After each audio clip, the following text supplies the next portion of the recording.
Hi guys, it's time for a little Hank the Cowdog. We are on chapter 7, True Love, and if you remember correctly, those vultures, they didn't stick around. They weren't even around for breakfast. They were gone. But actually, there wasn't any breakfast, and then there wasn't any lunch. Along toward the middle of the afternoon, it occurred to me that if I was wanting to eat, I'd have to get out and hustle up some grub. So I left camp and lit out north, figuring I would scout the head of the canyon. I hadn't gone very far when I stopped dead in my tracks. I heard something, kind of a clanking sound. I slipped behind a bush and studied the country ahead. I kept hearing that sound, but I couldn't see what was causing it. Then my sharp cowdog eyes picked up some movement. At first glance, it appeared to be a medium-sized, bushy-tailed dog, stumbling around without a head. Well, that didn't make no sense.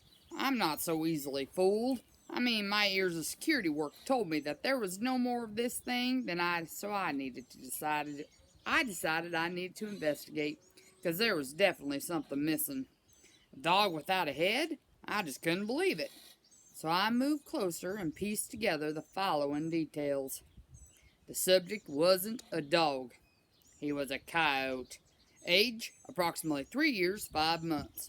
Weight, 37 pounds. Length, including the tail, was 43 inches.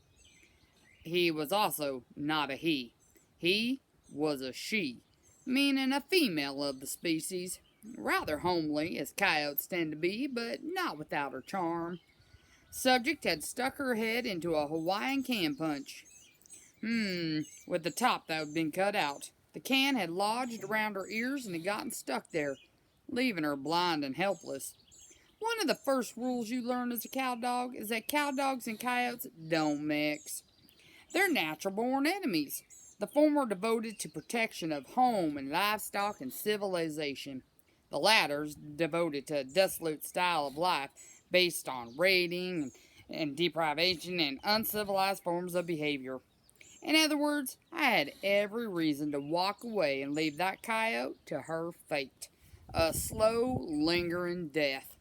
In this business, you just can't be sentimental. But still, death inside a Hawaiian punch can? That seemed too cruel even for a coyote. I just couldn't walk away and leave her to die, even though I had a feeling that if I helped her, I was gonna regret it. Afternoon, ma'am. My name's Hank the Cowdog. Appears to me that you're in distress. When she heard my voice, she bristled and tried to run away. She didn't go so far, though. She ran right into a rock. She stopped, laid flat on the ground, and didn't move. I recognize this as that natural sneaky reaction of the coyote breed. When you catch them red-handed, if they can't run away, they'll just lie flat on the ground. I suppose they think they're blending into their surroundings or something, using their camouflage. It's hard to say what they think. Coyotes are just different. You don't need to be afraid, ma'am. I'm here to help you. She didn't say a word, or move a muscle. Lie still, and I'll see if I can get that thing off your head. I don't know how much of this she understood, because you see, coyotes don't speak the same language as dogs.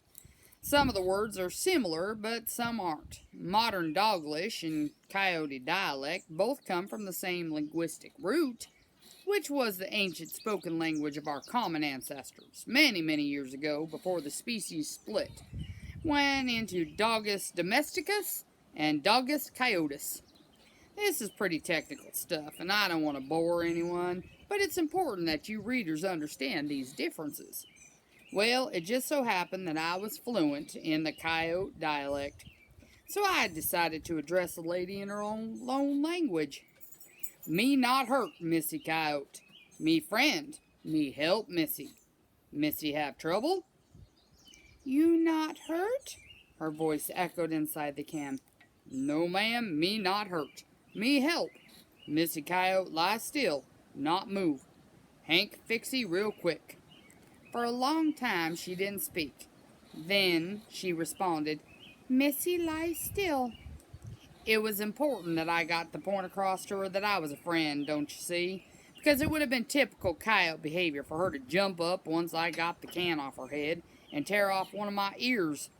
They're just a little bit crazy, them coyotes, and you gotta be careful around them. Anyway, she laid still while I hooked my front paws around the can and started pulling. I pulled and I tugged and I strained and I grunted, but finally the can popped free. That's when I got my first look at Missy Coyote's face. Now, I'm not one to gush or be overwhelmed. Let's get that straight right here. My years in the security business has trained me to look upon most things as mere facts. Facts to be gathered, studied, and analyzed. I mean, I've seen women before. Lots of them. Scads of them. I've been through times in my life when women were hanging all over me. I mean, I literally couldn't go anywhere without bumping into an adoring female. If you're a cow dog, you get used to that. It's common knowledge that cow dogs are just a little bit special. Yeah, read your cow dog books, or any dog book, and they'll tell you all about us. Check it out with the experts. They'll tell you that women just flip over us cow dogs. What I'm saying is I'm just trying to put it all in perspective, don't you see, is that, well, I wasn't one of those dogs that chased the ladies all the time, or even had much interest in them. But you know what? When I seen Missy Coyote's face with those big eyes and that fine tapered nose, well, I got all weak in the legs, kind of swimmy in the head. She was the by George prettiest thing I'd ever laid eyes on. Missy Coyote, pretty. She was still blinking her eyes against the glare of the sun. Guess she'd been in that can for a day or two. When she got used to the sunlight, she looked me over real close. Then she smiled, and I melted. I mean, I actually fell over and started kicking my legs in the air. It was unconscious and an unwanted response. Not the kind of reaction you'd expect from a professional cow dog. But, as I pointed out before, I am only flesh and blood. Missy didn't understand my spasm, I reckon, so she came on over, had her head cocked to the side like this. Oh well, you can't see, but she had her head cocked to the side. What's wrong? You sick? Yeah, I'm sick all right. I need to get out of here. I struggled to my feet and tried to leave, but my back legs just wouldn't function. Not leave, she said. Stay. Tell name. I was sure she could hear my heart beating. I sure could. It was about to take off at the top of my head, to be exact. Me Hank, I finally managed to say. Her eyes brightened. Pretty name, Hunk. No, not Hunk. Hank. She nodded. Yes, Hunk. Pretty name. Me like Hunk. Oh, well, whatever you say. Me called Girl Who Drinks Blood. Girl Who Drinks Blood? She nodded and smiled. You like my name? There wasn't a whole lot of poetry in that name, seemed to me. Her old lady or whoever named her must have been kind of crazy. Me no like. Me call you Missy Coyote. Like Missy Coyote, lots more. Bloody name, not so pretty. She laughed. Bloody name pretty to Coyote. Hunk no like blood? Oh, Hank eat co-op dog food in the winter. No need for that blood. What do you mean, co-op dog food? No, can't explain. Too complicated. Why, Hunk, here, not at people place with many buildings and house with chicken. Hank got pretty mad at the people. Hank quit job. People no understand. Hank no more guard chickens. Hank follow outlaw trail. Her eyes widened. Outlaw trail dangerous. Live out in wild. Coyotes all round. Coyotes not like Hunk. I decided it was time to turn on some of my charm. Just a little at a time. Don't want to give the girl a full load all at once. Missy Coyote like Hank? She smiled. Mercy made me weak in the legs again. Missy think Hunk cute. Aw, shucks. Really? Me cute? Her smile faded. But other coyote not think so. Missy have brother named Scrunch. Not like ranch dog. Hurt if find. You're Scrunch's sister? She nodded. I knew about Scrunch. The whole most notorious outlaw coyote in the whole country. He was big, mean, and utterly heartless. He'd probably killed more chickens and barn cats than any 3 coyotes on the ranch, and it was common knowledge he'd killed a stray dog just for the sport of it.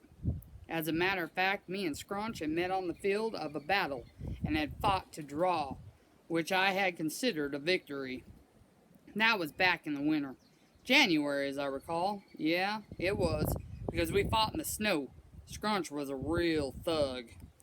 How can a nice girl like you have such a bad brother? She shook her head. Hunk, be careful. Maybe go back to ranch. Not safe here. I leaned forward and nuzzled her under the chin with the end of my nose. I ain't scared. Hank ready to fight the whole family for you, Missy. I noticed that she started trembling. Thought maybe it was a result of my charm.